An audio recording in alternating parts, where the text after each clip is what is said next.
Hello students, क्या हाल चाल। Welcome to math mavens. I am Sumit Bansal. I hope you all are doing absolutely fine. So आज की जो हमारी वीडियो है बहुत ही स्पेशल वीडियो है। आज हम डिस्कस करेंगे जेई मेंस 2025 को नहीं डिस्कस करेंगे, हम डिस्कस करेंगे हमारा मिशन जो है 2025 का। अब ये क्या मिशन है हमारा? हमारा मिशन एक ही है कि हमें नेक्स्ट ईयर की जो दीपावली है उससे पहले किसी ना किसी हमारी टॉप जो डिज़ायर्ड आईआईटी है उसमें हमें जाके बैठना है। तो उसके लिए आपको सबसे पहले तो आपके एग्ज़ाम का पैटर्न ऑलरेडी मैं बता चुका हूँ और आपने अभी तक देख भी ली होगी काफ़ी वीडियोस। लेकिन इस पैटर्न के साथ साथ जो मोस्ट इंपॉर्टेंट चीज़ है कि जनवरी के अंदर जो हमारा एग्ज़ाम होने वाला है उसमें मैथ्स के कहाँ कहाँ से क्वेश्चन आते हैं, कितने क्वेश्चन एक्सपेक्टेड हैं, कौन से टॉपिक आप छोड़कर जा सकते हो, कौन से डिलीटेड टॉपिक्स हैं, ये सारी चीज़ें आज हम इस वीडियो में डिस्कस करने वाले हैं। तो अगर आपका जेई मेंस से थोड़ा बहुत भी लेना देना है तो ये वीडियो आपके लिए बहुत ही ज़्यादा फ्रूटफुल होने वाली है। तो एंड तक इस वीडियो को ज़रूर देखना। तो स्टार्ट करते हैं विदाउट एनी फर्दर डिले। तो थोड़ा सा देख लेते हैं कि पैटर्न एक बार फिर से क्या है। जस्ट 30 सेकंड्स में मैं आपको बता देता हूँ। देखो, दो सेक्शन आपको पता है आपके आएंगे, A and B. Section A में 20 क्वेश्चंस ऑब्वियसली एमसीक्यू टाइप के होंगे, एक उसमें से करेक्ट होगा जो आपको सेलेक्ट करना है, राइट। सेक्शन बी जो है वो हमारा स्पेशल होता है विच इज़ एनईटी, जिसमें पहले लास्ट ईयर जो क्वेश्चंस आते थे वो 10 क्वेश्चंस आते थे। आउट ऑफ 10 आपको जो है 5 क्वेश्चंस अटेम्प्ट करने होते थे। बट अब इसने एनटीए का जो नोटिस आया था दीपावली से पहले, मैंने आपको दिखाया था, उसमें सेक्शन बी में ओनली 5 क्वेश्चंस आपको वहाँ पे मिलेंगे और 5 के 5 आर कंपलसरी आपको वो करने हैं। तो टोटल आपके पास हर सब्जेक्ट पीसीएम की अगर मैं बात करूं तो 25 क्वेश्चंस आपको मिलेंगे। मैथ्स में भी आपको 25 मिलेंगे, फिजिक्स केमिस्ट्री में भी 25 मिलेंगे। और मैथ्स में जो 25 क्वेश्चन हैं आपको सारे के सारे अटेम्प्ट करने हैं। मेनली जो बच्चों को प्रॉब्लम होती है वो यही होती है कि पीसीएम में सबसे कम स्कोर जो बच्चे ज़्यादातर मैंने देखा है करते हैं, एक पैटर्न तो यही बता रहा है कि मैथ्स में बच्चों का स्कोर कम रहता है कंपैरेटिवली फिजिक्स एंड केमिस्ट्री, क्योंकि ये टाइम टेकिंग हो जाता है। फिजिक्स केमिस्ट्री में डायरेक्ट आप रिजल्ट अप्लाई करते हो, क्वेश्चन को टिक कर देते हो, डायरेक्ट आपके सामने चीज़ें होती है। बट इसमें क्योंकि मैथ्स में कैलकुलेटिव चीज़ें आती है काफ़ी, हमारे पास ग्राफ है, फिर कैलकुलेशन है, फिर हिट एंड ट्रायल भी कुछ है, डिस्कार्ड भी करते हो, तो इस चीज़ में क्वेश्चंस जो हैं बच्चे 15 to 16 ही अटैम्प्ट कर पाते हैं। हालांकि एक अच्छा नंबर है फिर भी ये, बट स्टिल मैं आपको इस वीडियो में अच्छे से समझाऊंगा कि कैसे आपको पेपर को अटैम्प्ट करना है, क्या हमारे लिए मोस्ट इंपॉर्टेंट टॉपिक है। पता है मुझे, इसी को देख रहे हो तब से कि मोस्ट इंपॉर्टेंट टॉपिक स्टार्ट करो सीधा। तो देखो, मैं ज़्यादा टाइम वेस्ट आपका नहीं करूंगा, डायरेक्ट मैं इस पॉइंट पर आऊँगा। तो सबसे पहला जो हमारा टॉपिक है वो है सेट रिलेशन एंड फंक्शन। क्या है सेट रिलेशन एंड फंक्शन? एक क्वेश्चन पक्का है, एक क्वेश्चन 100% लिख के ले लो। इसमें से हर साल एक क्वेश्चन आता है और वो क्वेश्चन आपका आएगा सेक्शन ए में। एनईटी में नहीं पूछता है कभी, सेक्शन ए में ही पूछेगा, एक एमसीक्यू आपको मिलेगा। इंपॉर्टेंट जो चीज़ें हैं इसमें वो क्या है, मैंने यहाँ आपके लिए इसमें मार्क की है, ध्यान से देखना इसमें क्या क्या है आपके पास। इसमें रिलेशन की अगर मैं बात करूँ तो देखो, सेट में तो आपको पता है कि वेन डायग्राम इंपॉर्टेंट है। इस टाइप से आपके सामने 3 सेट्स दे देगा जिसमें कुछ एक्स वाई जेड होगा, कुछ नंबर्स होंगे, कुछ आपके पास इसमें यूनियन होगा, कुछ इंटरसेक्शन होगा, कहीं ना कहीं आपकी कोई ना कोई थ्योरम अप्लाई हो ही जाएगी इसमें, ठीक है। डी मॉर्गन लॉ मैंने आपको पढ़ाया हुआ है, तो कहीं ना कहीं से आप रिलेट करके आपका आंसर निकाल दोगे। ये कोई बड़ा इसमें कोई रॉकेट साइंस नहीं है। वेन डायग्राम का अगर क्वेश्चन मिल गया तो फ्री के नंबर है। अगर सेट में से वेन डायग्राम नहीं आता तो रिलेशन का क्वेश्चन उठाएगा 100%। इंपॉर्टेंट चीज़ है इसमें counting, reflexive relation, symmetric, asymmetric, anti symmetric, transitive, equivalence relation, इन सब की काउंटिंग कैसे करनी है। आपको एक सेट दे देगा, सेट है ए 1 2 3 4, इसमें बताओ कितने रिफ्लेक्सिव रिलेशन बनेंगे, symmetric, anti symmetric, asymmetric, transitive, equivalence relation. Although transitive relation का कोई डायरेक्ट फॉर्मूला हमारे पास नहीं होता है, इक्विवेलेंस रिलेशन का भी नहीं होता है, बट इक्विवेलेंस रिलेशन मैंने आपको बेल ट्री के थ्रू समझाया हुआ है कि बेल ट्री के थ्रू आप इक्विवेलेंस रिलेशन या किसी सेट के जो पार्टीशंस होते हैं बेसिकली उनको आप काउंट कर सकते हो, है ना।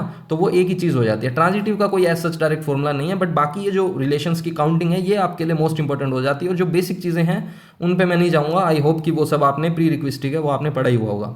फंक्शन में अब क्या इंपॉर्टेंट है, फंक्शन में हमारे पास 1 1 ऑन 2 जो है ना मोस्ट इंपॉर्टेंट है। अब डायरेक्ट 1 1 ऑन 2 का क्वेश्चन नहीं आता है, इसमें आपको वो मैपिंग करके देगा कि ये बाइजेक्शन मैप है, ये सर्जेक्टिव मैप है। अगर अब अच्छा, इसको कॉम्पोजिट फंक्शन से भी रिलेट कर सकता है कि एफ ऑफ जी आपको 1 1 दे दिया तो एफ और जी के बारे में पूछ सकता है। स्टेटमेंट के क्वेश्चन आ सकते हैं, 4 स्टेटमेंट दे देगा, पूछ लेगा which of the following is not true, F of G is onto, then G के बारे में बोल सकता है कि G is onto, F is not onto, F and G both are onto and 1 1। इस type के question मैंने आपको काफी समझाए हुए हैं। तो यहाँ से ये वाला जो पोर्शन है इसको अच्छे से कर लेना। तो ये इतने पोर्शन से आपका एक क्वेश्चन पक्का हो जाएगा, इसमें से बाहर नहीं जाता है और बहुत ही ईजी कॉन्सेप्ट है, ज़्यादा इसमें कोई दिमाग लगाने की जरूरत नहीं है। सबसे पहले क्वेश्चन दिख जाए तो इसी को उड़ा देना।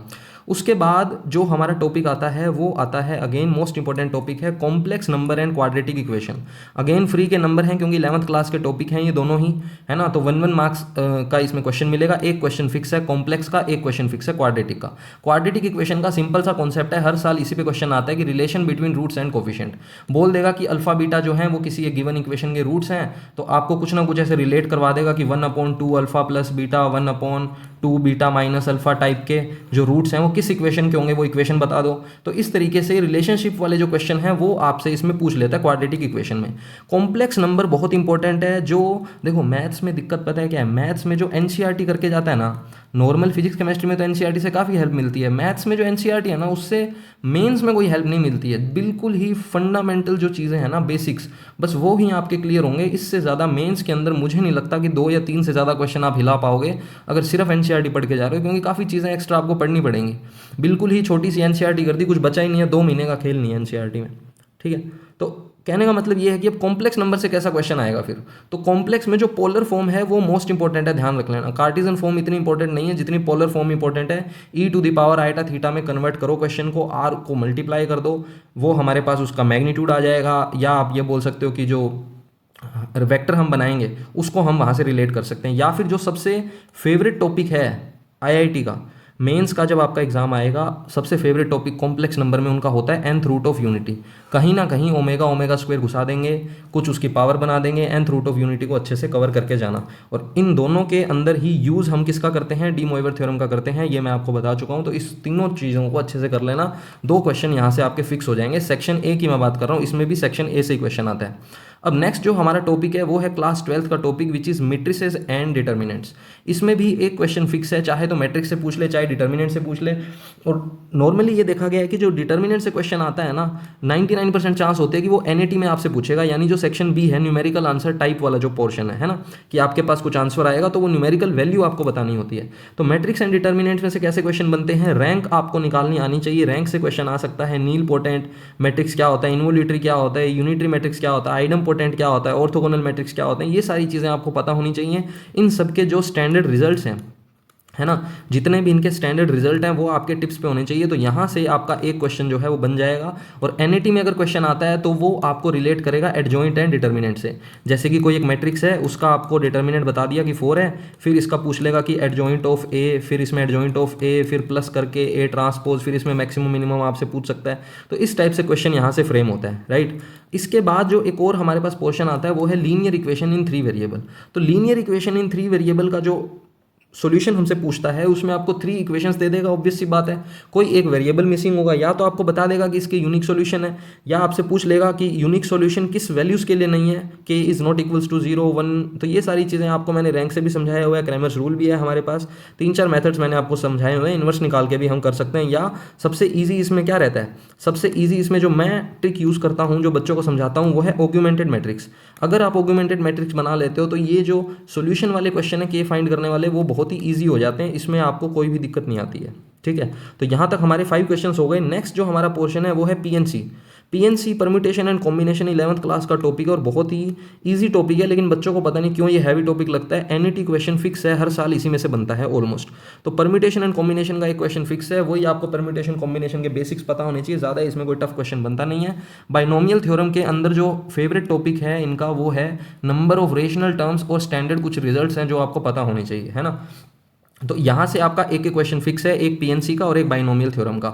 सीक्वेंस एंड सीरीज से भी एक क्वेश्चन फिक्स है, पूछा ही जाता है। सीक्वेंस एंड सीरीज में कुछ भी नहीं है, आपको पता है एएम जीएम एचएम को रिलेट करवा देगा, ठीक है। एजीपी जो है arithmetic geometric progression, AP GP HP तो इंपॉर्टेंट है ही, वो तो अलग है, लेकिन एजीपी जो है ना ये काफ़ी रिलेट करता है क्वेश्चंस को। तो इन सब चीज़ों को ध्यान से पढ़ लेना। एस इनफाइनाइट को भी अच्छे से पढ़ लेना। इनफाइनाइट टर्म्स का सम हम कैसे फाइंड करते हैं, इजी सा फॉर्मूला है। मेन इस पे जो आर पे कंडीशन होती है ना, उन कंडीशंस को याद रखना, वहाँ से क्वेश्चन पुट आउट होता है। उसके बाद जो हमारा कैलकुलस वाला पोर्शन है वो स्टार्ट होता है, which is most important topic, जो है हमारा क्लास 12th का एलसीडी एंड इंटीग्रेशन, यानी कि अब हमारा जो टॉपिक है वो है एलसीडी, जिसमें से 3 क्वेश्चन आपको फिक्स है, मिलेंगे। लिमिट, कॉन्टिन्यूटी एंड डिफरेंशियबिलिटी की मैं बात कर रहा हूँ, जिनको नहीं समझ में आ रहा इसमें एनईटी क्वेश्चन भी आपको मिलेगा, मैक्सिमा मिनिमा का भी एक क्वेश्चन मिलेगा। तो टोटल जो एलसीडी में से क्वेश्चन आते हैं 4 क्वेश्चंस, बहुत ज़्यादा वेटेज हो गया, देख लो यहाँ पे 4 क्वेश्चंस यहाँ पे बनते हैं। ऑलमोस्ट 10 to 12% वेटेज हो गया पूरे पेपर का, मेंस का। तो 10% का तो आपका एलसीडी में से कवर हो जाएगा अच्छे से अगर करके जाओगे तो। एमवीटी है मीन वैल्यू थ्योरम, जिसमें Rolle's theorem, Lagrange theorem, fixed point कैसे निकालते हैं, जेनसन इक्वेशन का काफ़ी यूज़ करते हैं कॉन्टिन्यूटी के अंदर, मैंने आपको बताया था। इंटरमीडिएट वैल्यू थ्योरम है, साइन रिटेनमेंट प्रॉपर्टी है, इन सब चीज़ों का कॉन्टिन्यूटी के अंदर काफ़ी यूज़ होता है और यहाँ से काफ़ी बार क्वेश्चन को रिलेट करता है और टॉप लेवल का क्वेश्चन बनता है यहाँ से। तो इसको बिल्कुल नहीं छोड़ के जाना, ये सारी चीज़ें इंपॉर्टेंट है। फिर कॉन्टिन्यूटी के अंदर एक और टाइप का जो एनईटी बनता है बेसिकली, वो कैसा बनता है, ब्रांच फंक्शन देकर आपको बोल देगा कि okay this function is continuous as well as differentiable, then उसमें से कोई एक लैम्डा या के किसी एक की वैल्यू आपसे पूछ लेगा, तो वो आपको आंसर वहाँ पे टाइप करना होगा, right. Maximum minima, increasing decreasing, इसमें कुछ भी नहीं है, एक क्वेश्चन यहाँ से फिक्स है। अगर आपकी किस्मत बहुत ही ज़्यादा अच्छी हुई तो आपको कोई डायरेक्ट पूछ लेगा critical point, stationary point, point of undulation क्या है, तो ये सारी चीज़ें आपसे पूछ सकता है। पॉइंट ऑफ इन्फ्लेक्शन भी हमारा इसमें आता है।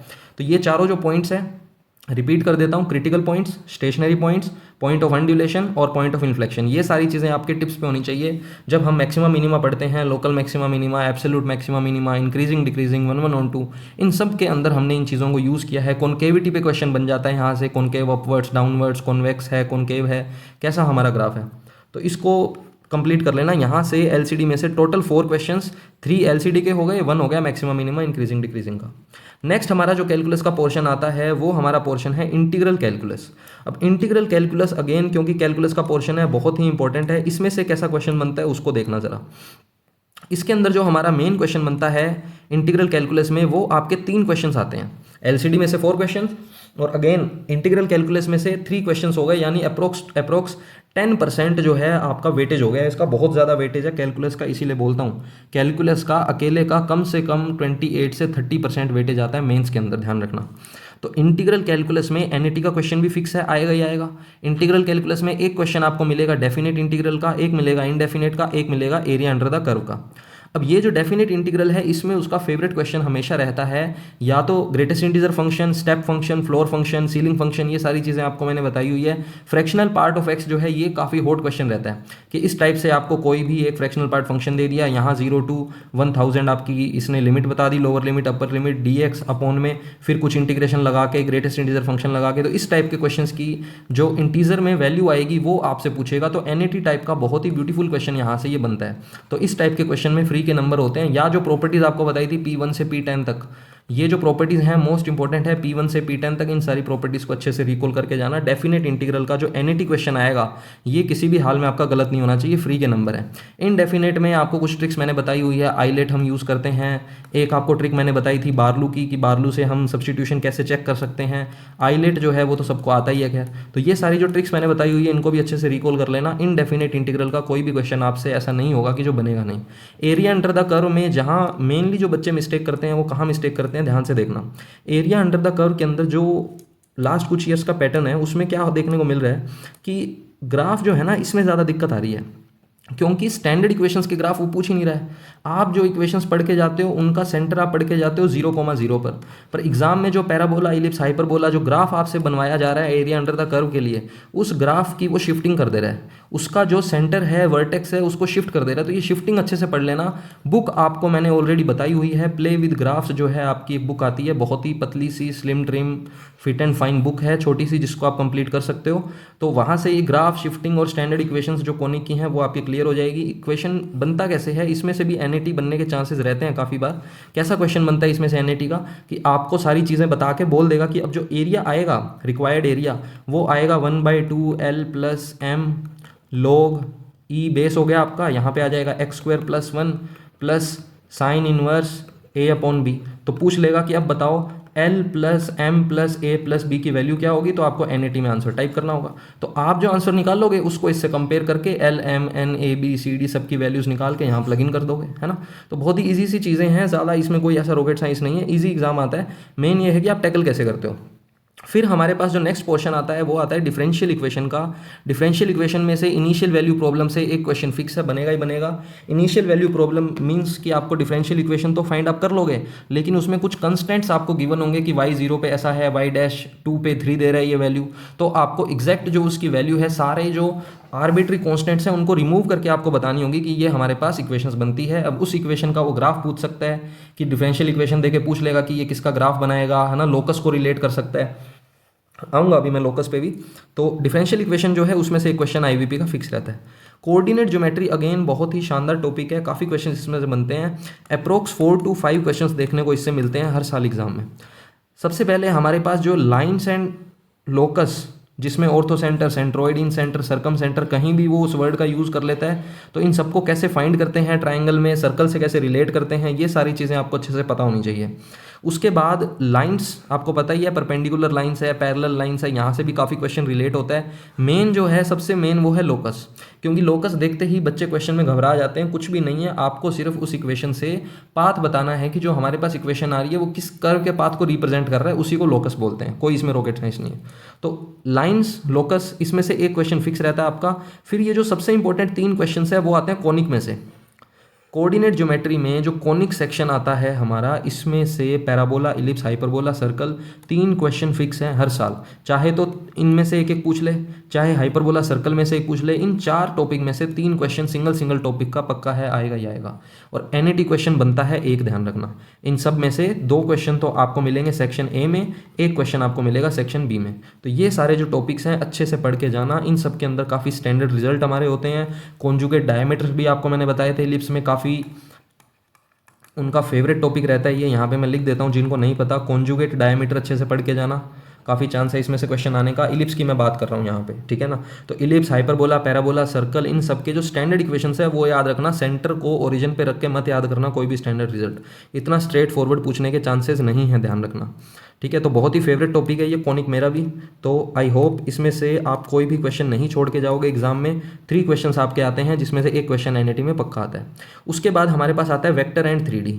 12th क्लास का अगेन ये टॉपिक है, इसमें से भी एनईटी क्वेश्चन आपको एक देखने को मिलेगा। टोटल 5 एनईटी आएंगे, और ये मैं आपको I think last he NET बता रहा हूँ। 4 एनईटी आपको ऊपर मैं बता चुका हूँ कहाँ कहाँ से बनेंगे, ठीक है। तो 5 to 6 मैंने आपको टॉपिक्स बताए हैं, इनमें से न्यूमेरिकल वाली प्रैक्टिस अच्छे से कर लेना।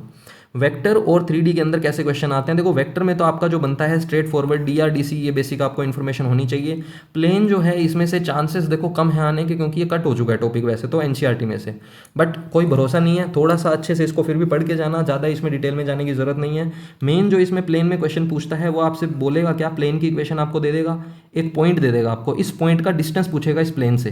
तो आप कहोगे सर बहुत ईजी है ये तो, डिस्टेंस निकालने का तो फॉर्मूला हमें पता ही है। लेकिन बेटा डिस्टेंस वैसे डायरेक्ट नहीं पूछेगा, बोल देगा कि एक लाइन गिवन है, इस लाइन के अलोंग अगर इसका डिस्टेंस मेजर करेंगे तो वो डिस्टेंस क्या होगा, या इस प्लेन के अबाउट इसकी जब इमेज निकालेंगे और उस पॉइंट का किसी लाइन के अबाउट डिस्टेंस पूछेगा। तो इस टाइप से क्वेश्चन वहाँ से रिलेट होते हैं। तो ये प्लेन काफ़ी शानदार टॉपिक है, बड़ा टॉपिक है आई नो, बट थोड़ा सा इसको फिर भी देख के जाना, कोई भरोसा नहीं है क्वेश्चन इसमें से अच्छा आ जाता है। लाइंस आपको पता ही है, ये सारी चीज़ें मैं पढ़ा चुका हूँ, लाइंस में कोई ज़्यादा टफ है नहीं, तो इसमें से भी अच्छे से करके जाना। एक आपको जरूर क्वेश्चन इसमें से मिलेगा, और एनईटी आने के ज़्यादा इसमें चांसेस हैं।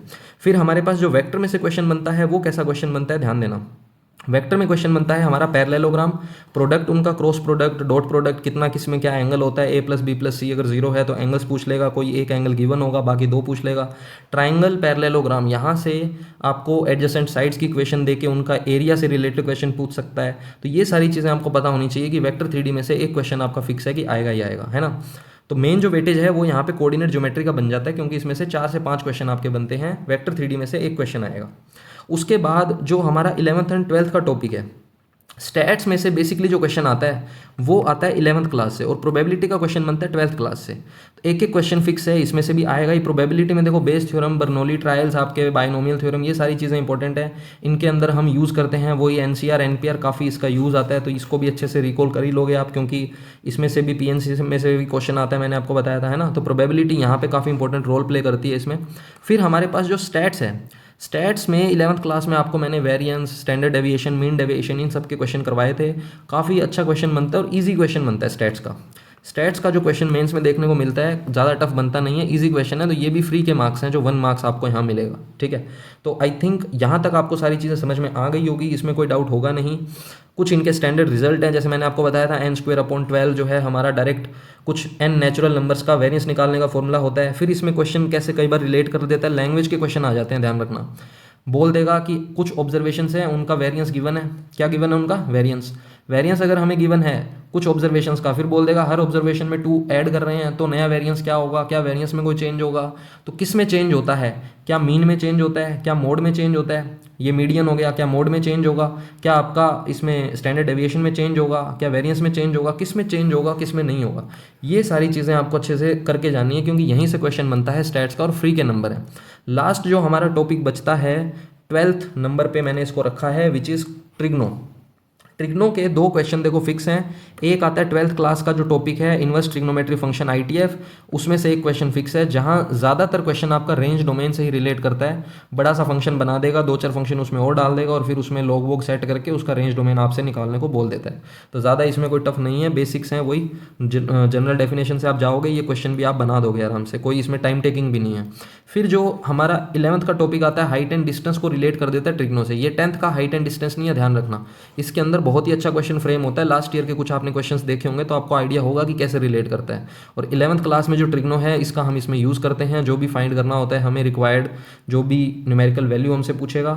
लेकिन जनरली इसमें से क्वेश्चन सेक्शन ए में से ही आता है, सेक्शन बी में ज़्यादातर ट्रिग्नो का कोई क्वेश्चन पड़ता नहीं है, बट स्टिल 2 क्वेश्चन आपके कहने का मतलब यहाँ से बन रहे हैं। तो अब तक मैंने जो आपको टोटल बताए हैं वो 25 क्वेश्चंस मैं आपको समझा चुका हूँ कि 25 क्वेश्चंस जो हैं आपके यहाँ से बन रहे हैं। आप इनकी काउंटिंग भी कर सकते हो, अच्छे से इसका स्क्रीनशॉट ले लेना 1 बाय 1 करके। बहुत ही यूज़फुल चीज़ है, बहुत टाइम लगा के मैंने ये सारी चीज़ कलेक्ट की है। अब डिलीटेड टॉपिक्स बहुत बच्चे इसका वेट कर रहे हैं कि भाई डिलीटेड टॉपिक्स भी बता दो, इतना कुछ बता दिया तो। देखो डिलीटेड टॉपिक्स जो है ना वो एज सच कुछ फिक्स नहीं है, लेकिन पहले इन दोनों के क्वेश्चन फिक्स थे। इसमें मैथमेटिकल इंडक्शन जो है वो आपका कट हो चुका है काफ़ी टाइम से, इसका कोई क्वेश्चन नहीं आता है। मैथमेटिकल रीजनिंग का क्वेश्चन 2023 में काफ़ी क्वेश्चन इसके फिक्स थे, एक क्वेश्चन हर सेट में देखने को हमें मिला था, बट ये कंप्लीटली कट हो चुका है। 24 में भी इसका क्वेश्चन नहीं आया था। इसमें क्वेश्चन आते थे P इम्प्लाइज Q वाले, not P implies not Q type के, फ्री का नंबर होता था ये भी तो, बट ठीक है कोई बात नहीं, हटा दिया इन्होंने। फ्री के नंबर थे, बच्चों के अच्छे नंबर आ जाते थे, बट कोई बात नहीं, हटा दिया, इसको छोड़ो। अब 3D जो है ना इसमें ये प्लेन जो है, प्लेन से क्वेश्चन फिक्स है, आता ही आता है। लेकिन मैंने इसमें डिलीटेड टॉपिक्स में प्लेन नहीं लिखा। प्लेन में भी काफ़ी टाइप के क्वेश्चन बनते थे टफ वाले, जो कि अब कम देखने को मिल रहे हैं डायरेक्ट, क्योंकि 3D और वेक्टर में से 2 ही क्वेश्चन वो पूछ रहा है। तो उसमें जो प्लेन के डायरेक्ट आपको टफ वाली चीज़ें हैं ना, उनको एक बार आप स्किप करके जा सकते हो कि अगर आपको इसमें ज़्यादा दिक्कत आ रही है तो यहाँ से आप बच सकते हो। क्योंकि देखो 25 के 25 तो आप टारगेट नहीं कर रहे होंगे मेरे हिसाब से। तो एक क्वेश्चन अगर थोड़ा सा आपका बच रहा है काम तो यहाँ से आप छोड़ सकते हो, बट फिर भी मैं सजेस्ट करूँगा कि पढ़ के जाना है इसको एक बार। वेक्टर एंड एलपीपी कट नहीं हुआ है, लेकिन इसको मर्ज कर दिया है, ध्यान रखना। इसमें से पहले सिंगल क्वेश्चन बनता था, अब इन दोनों को मिला के एक ही क्वेश्चन पूछता है आपसे, ठीक है, जिसमें एलपीपी के चांसेस कम ही रहते हैं, बट स्टिल। तो ये कुछ चीज़ें हैं जो टॉपिक्स मर्ज किए हैं कुछ। अब थोड़ा सा ओवरव्यू आपको दे देता हूँ कि मैथमेटिक्स में जो हमारे पास क्वेश्चन बनते हैं, कितने कितने टॉपिक से क्वेश्चन हमारे पास आ रहे हैं। तो रिलेशन सेट्स में से आपको बता दिया मैंने, एक क्वेश्चन बनता है। कॉम्प्लेक्स और क्वाड्रेटिक में से एक क्वेश्चन, यानी 2 क्वेश्चन यहाँ से हो गए। मैट्रिक्स एंड डिटर्मिनेंट का एक क्वेश्चन फिक्स है। पीएनसी का एक क्वेश्चन फिक्स है हमारे पास। Binomial theorem, most important, rational terms की काउंटिंग आपसे करवा लेगा, ध्यान रख लेना। मिडिल टर्म आपसे पूछ लेगा, कौन सी टर्म किससे कितना इंक्रीज हो रही है, डिक्रीज हो रही है, वहाँ से रिलेट करके उसका एप्लीकेशन बेसिकली पूछ लेता है। फिर सीक्वेंस एंड सीरीज का एक क्वेश्चन फिक्स है। एजीपी मैंने आपको बताया, इसमें इंपॉर्टेंट है, ध्यान रखना। एएम जीएम एचएम आपके टिप्स पे होगा, मुझे बताने की जरूरत नहीं है। एलसीडी में से 4 क्वेश्चन आपके फिक्स हैं। इंटीग्रल कैलकुलस में से 3 क्वेश्चन। तो इन दोनों को मिला के देखो 7 क्वेश्चन आपके हो जाते हैं। ऑलमोस्ट 20% प्लस का ये वेटेज हो गया, ध्यान रखना। डिफरेंशियल इक्वेशन का एक क्वेश्चन फिक्स है। ऑर्डर डिग्री जनरली देखने को नहीं मिलता है, हालांकि पूछ ले तो बिल्कुल ही फिर तो वो लड्डू क्वेश्चन हो जाएगा। पाकिस्तान का बच्चा भी मुझे लग रहा है वो क्वेश्चन कर देगा, इतना ईजी हो जाएगा। तो ऑर्डर डिग्री तो नहीं पूछेगा, बट हाँ इसमें आईवीपी जो है वो इंपॉर्टेंट है। इनिशियल वैल्यू प्रॉब्लम अच्छे से कर लेना। कोऑर्डिनेट ज्योमेट्री अगेन अलजेब्रा में बहुत बड़ा रोल प्ले करेगा आपका। 3D ज्योमेट्री भी आपको अच्छे से करके जाना है। 1 क्वेश्चन आपका यहाँ से बनता है। वेक्टर में से भी एक क्वेश्चन मैंने आपको बताया। स्टैट्स प्रोबेबिलिटी दोनों में से 1 क्वेश्चन आपके बन जाएंगे। ट्रिग्नो में 2 क्वेश्चन आपको मैंने बताया। एक तो 12th का जो टॉपिक है ITF, उसको अच्छे से करके जाना, उसमें से रेंज डोमेन रिलेट करके पूछेगा। एक आपकी जो 11th क्लास की ट्रिग्नो है उसके सारे फॉर्मूलों से रिलेटेड कोई एक क्वेश्चन आपको देखने को मिल जाएगा। तो टोटल कुछ बच्चे ऐसे भी हैं जो बैठ के इसको ऐड कर रहे हैं कि भाई कोई मिस्टेक तो नहीं कर दी, क्वेश्चन कम ज़्यादा तो नहीं। बेटा 25 ही है, ऐड करके देख लेना। हल्के में ले रहे हो तुम यार। 25 क्वेश्चंस हो जाएंगे, इनको ऐड करके देख लेना, ठीक है। तो 25 क्वेश्चंस का डिस्ट्रीब्यूशन मैंने कुछ इस टाइप से बताया है एग्जैक्ट आपको। सिलेबस में कोई मेजर चेंज है नहीं है सच। इसके बाद थोड़ा सा यहाँ पे वेटेज आप देख सकते हो, मैंने यहाँ पे लिखा है किसका क्या वेटेज है। तो अलजेब्रा में आपका 40% है, कैलकुलस आपका 30% आ रहा है, कोऑर्डिनेट ज्योमेट्री आपका 15% है, वेक्टर एंड 3D में से 10%, क्योंकि आपको 2 से 3 क्वेश्चन ही देखने को मिलेंगे जैसा कि मैंने बताया। Stats and probability again 3%, trigno में 2%। तो मेन जो मेजर पोर्शन है ना वो आपका कवर होता है अलजेब्रा और कैलकुलस से मोर देन 70%। तो 70% आपका सिर्फ इससे कवर हो रहा है। टॉपिक्स भी बहुत हैं देखा जाए तो, है ना। तो इनको अच्छे से आप कवर करते हो तो आपको आईआईटी में जाने से कोई नहीं रोक सकता इस साल, मेरी ये बात याद रख लेना। नेक्स्ट है लेट्स बी अ मैथ मैवेन। जितना भी आपने अगर लास्ट तक वीडियो को देखा है तो 100% मैं कह रहा हूँ कि आपके सिलेक्शन को कोई नहीं रोक सकता अगर आप इस वीडियो के यहाँ तक पहुँचे हो तो। दूसरी बात, जो बच्चे ड्रॉपर हैं, जिन्होंने ड्रॉप लिया है उनको तो कोई टेंशन ही नहीं है, बिंदास होकर अपनी तैयारी करो, आईआईटी में डैम श्योर तुम जा रहे हो नेक्स्ट ईयर। और जो बच्चे अभी 12th कर रहे हैं साथ साथ में, तो बेटा आपको 12th का भी एग्ज़ाम देना आपको पता है। तो आपके लिए मैंने इसी चैनल पे 3 प्लेलिस्ट बना रखी है बेटा। एक है क्लास 12th शॉर्ट्स के नाम से, एक है क्लास 12th एसर्शन रीज़न वाले क्वेश्चन आपके एग्जाम में आते हैं, एक आते हैं एमसीक्यू, एक आती है केस बेस्ड स्टडी। तो assertion reason MCQ case based study जो वेटेज है इसका वो रहता है मोर देन 40%।